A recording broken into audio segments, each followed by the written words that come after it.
In New York, when it's like 45, 50, like I'm wearing a T-shirt. Ice skating I'm with wearing shorts on. I'm wearing a T-shirt. I'm wearing not at the crib, shorts, man. Yeah. You know, when it rains in L.A., it's locked down. We just school's closing. We just right. Even a sprinkle, like the breaking news. Yeah, it's like, all right, what are you doing today? I think I'm gonna stay home. Oh, I'll probably go into work at around noon. I'll be back by 3. It's dangerous out there. It's wet.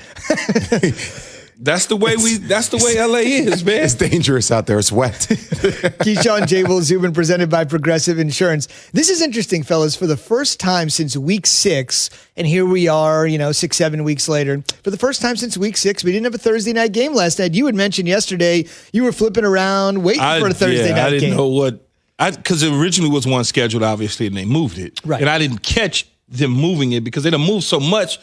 Moving it back and forth, they move it to this day. And you're like, okay, then they move it again. So when I was looking yesterday, I was like, okay, what do I do? I'll go home, get something to eat, wait for the game to come on. I couldn't find anything. I couldn't even find college football.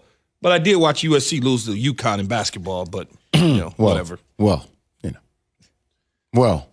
fine. We got it's USC basketball. We got the Mobley brothers. See, you were joking with my team the other day when we lost to a top 10 team. And you guys lost, so I guess UConn's a good basketball program still. I don't know, but we lost to them, and I owed Dan Orlovsky $100. I'm gonna give it to him in all ones. Danny Hurley's the coach there. He's doing a hell of a job. Yes, and Dan went to UConn, Dan Orlovsky. Quick couple things we should mention. USC is a young kid named Evan Mobley. Keep that name in mind. He's an outstanding dynamite young player. I didn't know which one it was because it's 2 of them, and they're brothers. Mm-hmm. One of them was Evan Mobley, and the other one was. Keep an eye on Evan, though. Keep an eye on Evan. It's Evan the one. Because I could. The other one, I was like, off air. We'll have that conversation off air. I was like, okay. And that game that Key mentioned that was supposed to be last night was going to be Baltimore and Dallas. That game has been moved to Tuesday night football. So that said, we'll have games on Sunday night, Monday night, 2 games on Monday night, and a game on Tuesday night. That said, what's the biggest game y'all are looking forward to this Sunday? I think for me, there's a couple that stand out for a lot of different reasons, but the one I think that is the ticket this weekend is the Cleveland-Tennessee game. Cleveland Browns, Tennessee Titans. Because Cleveland, they haven't made the playoffs since 2002, and they haven't been 10-6 since 2007. So when you look at that, how important is that for Cleveland to continue to move in the right direction under Kevin Stefanski? Now, you could say, well, and they need to prove, they need a big game, right? The one big game, they kind of got smashed against Baltimore. You could kind of, if you wanted to, preference the Indy game as a big game, I guess, based on how Indy played after that in Phillip Rivers. But in terms of a signature win, I think if they could take care of Tennessee, Jay Zubin, that's a signature win for Cleveland. Baker Mayfield's been playing solid football, doing a great job at not turning the football over, continuing to deliver it in sync to his players, allowing them to make plays for him.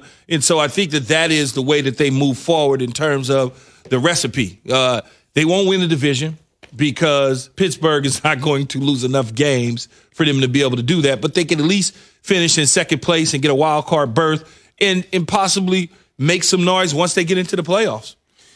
Is there a part of you that is just waiting for the bottom to fall out with the Cleveland Browns? Are we waiting for the Browns to brown it? No. Well, there's a history of the Browns browning it, right? So there is this me holding my breath, just kind of saying, all right, like, are they going to be able to do it? Like, this is a statement game for them against. I know who the Titans are to a degree. I've watched them. I know who Derrick Henry is. I know who Ryan Tannehill is. I've seen when Baker Mayfield play against Joe Burrow and throw for a lot of yards and a lot of touchdowns. I've seen them ground and pound, run the ball with Kareem Hunt and Nick Chubbs, and Kevin Stefanski, I think, has to start being in conversation for Coach of the Year. Not saying he's going to be the leading candidate, but he has to be in the conversation. But there is also a part of me that is saying, all right, is this going to be a typical Brown letdown game that we are expecting them to be next level, and they may not live up to that expectation? There's a part of me that wonders if that's going to happen this weekend. If they win this game on Sunday, they move to 9-3. They haven't been 9-3 in a long time. And that is a step in the right direction. I think when you say they've been browning it, that's at the beginning of the year. I'm just saying there's a part of me that feels like they could brown this game. Like, it could be a game. They could, because we're ready for them to arrive. But Key. even if they lost the game, I'm not going to kick them to the curb. Oh, here we go again. Even if they lost, because it all depends on how they lose. Do they get run over like Baltimore did them, or do they lose because it's a 48-yard field goal with a minute to go in the game? Like, do they lose like that? Well, that's what I'm saying. But they haven't had a signature win, and there's a part of me that it feels like the ceiling for the Browns is higher than the ceiling for the Titans, just because I think Baker Mayfield can be the X factor. What Baker Mayfield are you going to get? Like, if they start, especially if they get behind in this ball game, right, due to the style, like, Baker's going to have to make throws. Now, look, the Titans have the 5th worst pass defense there is in the league. Like, there are going to be opportunities for him to do that. I just feel like this team can excel. They can go to a different level depending if Baker can take his game to the different level. Well, it's not all on Baker. This is it's not about Baker Mayfield in this football game. It's about the entire organization and the team willing to take the next step to go to 9-3. If they fall behind for some apparent reason, and he has to now go away from the way that he's been playing, and they have to go away from the way he's been playing over the last several weeks, then we'll see what Baker Mayfield is. Do you start to get into him throwing the ball 35 plus times because they're down by 10 points? Just depends on how the flow of the game goes. I honestly, if they lost this game and they still played okay, that still encourages me because the program is moving forward. If they get run out of the building, then I would say, okay, they got a long ways to go. But if there's a narrow victory by Tennessee, then I look at it a little bit different for them.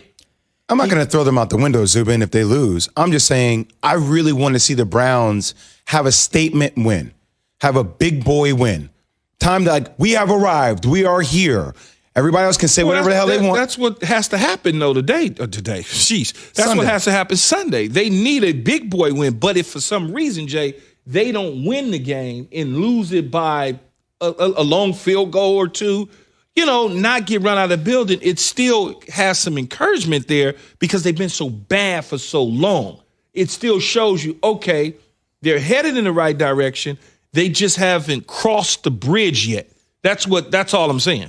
It's one of two interesting games that are on the docket this weekend, and that's kind of our poll question today. Who needs a win more to prove themselves? The Browns at the Titans, 1 o'clock Eastern on Sunday. The guys just talked about it. Or the Cardinals when they take on the Rams. Litmus test games for both Cleveland and Arizona. Which one needs a win to prove themselves to you more? Be a part of the Keyshawn, Jabel, and Zubin Nation on the Dr. Pepper Twitter feed. ESPN Nation presented by Dr. Pepper. It's official. College football's back. So is your favorite Dr. Pepper-loving college football town, Fansville. Head to a store near you to treat your inner college football fan to an ice-cold 20-ounce Dr. Pepper. Today, I would just say since 2009, the Browns have had 7 general managers. Since 2009, the Browns have had 8 head coaches. They are relatively drama-free this week, this year. That's 17, by the way. Yes. Wow. If you combine the general managers and head coaches since 2009, there have been 17 people in those particular positions. Think about that. And how many owners? 1? The Haslam family, 1. Correct. And they have maybe not acquitted themselves the way Browns fans would have hoped. On the way, they have 0 wins in their last 5 games, but this coach has 0 qualms about ripping into his team to try and save their season. That's on